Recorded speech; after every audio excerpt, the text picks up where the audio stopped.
চলে আসলাম বন্ধুরা একটা ভিডিওতে। আজকে আমি কিছু কৃষিকাজের কিছু ভিডিও দেখাবো আপনাদের মাঝে। কৃষি ভিডিও যাকে বলে। তো ডিয়ার এক্সক্লুসিভ ভিউয়ার্স, কেমন আছে সবাই? গ্রাম অঞ্চলের মানুষ কীভাবে ফসল উৎপাদন করে কঠোর পরিশ্রম করে, দেখুন আমাদের বাড়ির আশেপাশটা কতটা সুন্দর এবং গাছগাছালি ভরপুর। তো আজকে আমি এখানে কৃষি জমির কাজ দেখাবো। দেখুন এখানে মরিচের গাছ, বিভিন্ন গাছ টাছ রোপণ করছে ওনারা।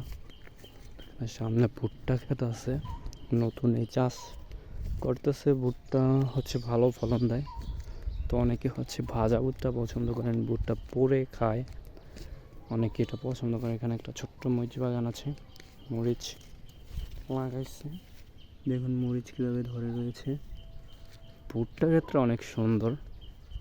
তো অনেকেই হচ্ছে ভুট্টা বাগান বা ভুট্টা রোপণ করতে পারেন না সঠিকভাবে, কীভাবে ফলন বেশি আসবে এটাও বুঝেন না। তো এই বিষয়গুলো নিয়ে আমি কথা বলবো আজকে। আপনারা পুরো ভিডিওটা দেখলে বুঝতে পারবেন। আর গ্রামীণ ব্লগগুলো করার উদ্দেশ্য হচ্ছে যাতে করে আপনারা কিছু বুঝেন। এই যে এখানে দেখেন উস্তা, করলা, তারপরে হচ্ছে নিচে পাট লাগাবে, এগুলো দিয়ে রাখছে। এখানে অনেকগুলো সবজি, এখানে ছোট্ট একটা ভুট্টা ক্ষেত করছে।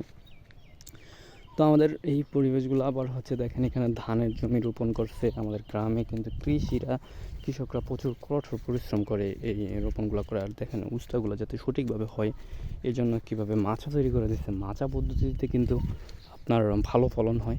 তো এখানে ধান ক্ষেত দেখেন, এটাতে মনে রোগে ধরছে, কিছুদিন আগে ওষুধ দেওয়া হয়েছিল এইগুলোতে। তো পরিশ্রম করলে সব কিছু দিয়ে আপনি ইনকাম করতে পারবেন, কিন্তু পরিশ্রমটা হচ্ছে মেন। আবার আপনাদেরকে একটা ছোট্ট করে বলি, এখানে কিছু ওষুধি গাছ আছে। এই ওষুধি গাছ নিয়েও আমি ভিডিও করব। আপনারা অবশ্যই আমার এই ব্লগগুলো দেখবেন। আর আমাদের এখান দিয়ে একটা ছোট্ট নদী গেছে। এই নদীটাকে অনেকে চিনেন, আবার অনেকে চিনেন না। তো বলতে হবে এই নদীটার নাম কি, আমি ভিডিও লাস্টে বলে দেব এই নদীটার নাম কি এবং এটা কোথায় পর্যন্ত গিয়েছে। এটা সব কিছুই আমি আপনাদের কাছে ডিটেলস বলে দেব।